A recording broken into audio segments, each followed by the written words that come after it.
Hello, welcome to this new video. Today we're going to be testing a war tank called the Fossibot F107 Pro. I've shown lots of rugged phones before, and just when I think nothing can surprise me anymore, the Chinese take it to the extreme and release space rocks with screens. Today we'll check out this thick, heavy black device, a 1-kilo beast with a color night vision camera, a battery that lasts all week, and incredible performance. If you want to know everything about this gem, stick around and watch the full video. In this box you get your Fossibot F107 Pro. There's not much to say about the box. It's the same one Fossibot always uses. We open it and find some screws and a screwdriver, a pair of undies for the phone, a USB-C to USB-C cable, a 66-watt charger, and if we're lucky, we'll find a piece of space rock called the Fossibot F107 Pro. We peel off the screen protector and here we have the tank. The first thing you'll notice is how heavy it feels. Not just rugged phone heavy, but truly ridiculously heavy. It comes in at 909 grams, and you could honestly use it for weight training. The design is standard. On the front, we've got the selfie camera. On top, there's the super LED flashlight and a warning label. On the right side, we've got the volume buttons and the power button. At the bottom, we only have the USB port covered by a plastic flap. On the left side, there's the button that turns on the powerful flashlight. Hold it down and it lights up at full strength. There's also a red customizable quick access key. In the settings, you can choose 3 shortcuts: single press, double press, and long press. You can launch any app, take a screenshot, make an emergency call, and more. On this same side is the SIM tray. It holds 2 nano SIMs or 1 nano SIM and 1 micro SD card. Lastly, we've got the back. Here we find the NFC symbol, showing where the sensor is, and of course the camera module. The phone's finish combines hard plastic and some metal parts. It has a nice design and looks like a regular smartphone, except for the fact that it's about 4 or 5 phones thick. If your pants have big enough pockets, you can carry it around fine, but it does look like you're packing a serious lump. Holding it in your hand gets tiring, and it's easy to drop. That's why it comes with some elastic undies. They're easy to install. Just use 4 screws, 1 in each corner. Tighten them and done. You can slip your fingers through the straps for a much better grip. On this phone, that's honestly super useful. Now let's start with the most impressive part. This is the first phone to include a starlight sensor. It's kind of like night vision, but in color. Instead of using infrared beams, it uses a super light-sensitive sensor, so even if it's really dark, as long as there's a tiny bit of light, you'll see perfectly and in color. The downside is that you can't see in total darkness. There has to be some small light source, even if it's minimal. If you're outdoors, moonlight is enough, and the result is amazing. This sensor isn't meant for image quality, it's just to help you see in the dark.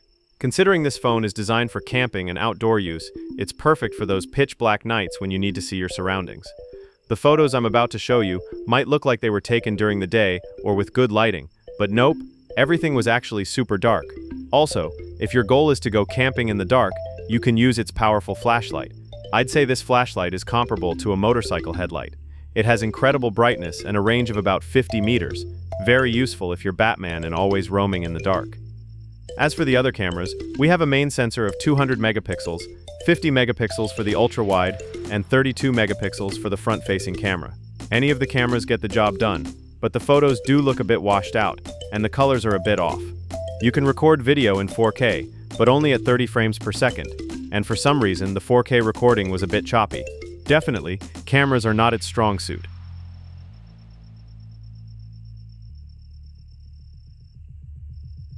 One thing that is its strong suit is the battery.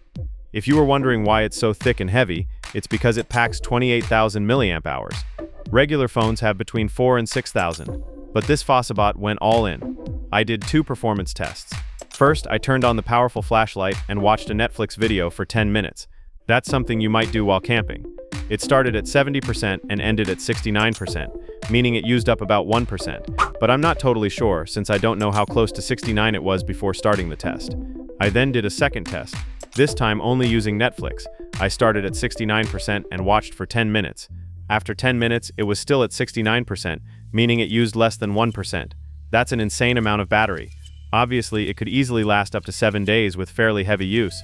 Perfect for camping, since it also works as a power bank and can charge other devices at 10 watts. The best part is that the phone comes with a 66-watt fast charger. Doing a rough calculation, it would take about 4 hours to charge it from 0 to 100. Not bad at all, considering how long the battery will last you. Speaking of the screen, it's a 6.95-inch IPS type with full HD+ resolution and a 120Hz refresh rate, It's a very smooth display with great quality. Colors were well represented. No matter what kind of content you were watching, the quality looked great. The only downside is holding it for long periods, but if you set it on a stand, you can enjoy all your content without a problem and in high quality. As for the audio, it has a single rear speaker. Its quality is relatively low. It doesn't sound bad, but there's nothing special about it. The volume is loud, but loud in a way that's almost jarring. I thought the phone was just going to be a bulky slowpoke, but it turned out to be the opposite. Equipped with a MediaTek Dimensity 7300 Ultra processor, 12 GB of RAM, and 512 GB of storage, it scored 693,000 points on Antutu, a score that puts it squarely in the mid-range category. For app usage, you'll have no issues. Any app opens instantly, and navigating through them feels like gliding on butter. Everything flows really well, and paired with the 120Hz screen, the only feeling you'll get is speed, and if you want to use it for gaming, it's not bad at all. You can play Call of Duty with max graphics and high frame rate. It runs perfectly smooth, no lag issues at all. Playing at this quality, especially with a controller, is super enjoyable. With Minecraft, I experienced something that hadn't happened with other phones. On lower-end phones, I could only adjust the chunk distance and it just looked like regular Minecraft. But on this phone, as soon as I entered the game, a whole new level of graphics was activated, much higher quality. It looked like Minecraft with shaders, but natively. Also, the graphics settings were completely different. I could toggle all kinds of effects on and off, and even with the effects on the lowest settings, the game still looked really nice. Well, because of all these effects, I did have to lower the quality. Not to the minimum, but maybe just under medium graphics. This version of Minecraft is quite demanding. Still, it was totally playable and looked way better than regular Minecraft without effects. A solid 10 out of 10. Genshin Impact ran perfectly smooth at max graphics and 60 frames per second with 0 frame drops. If you're a Genshin fan, you'll be able to play it flawlessly on this phone. I also tested God of War 2, and it ran without a hitch. So if you're into emulators, this beast can handle them no problem.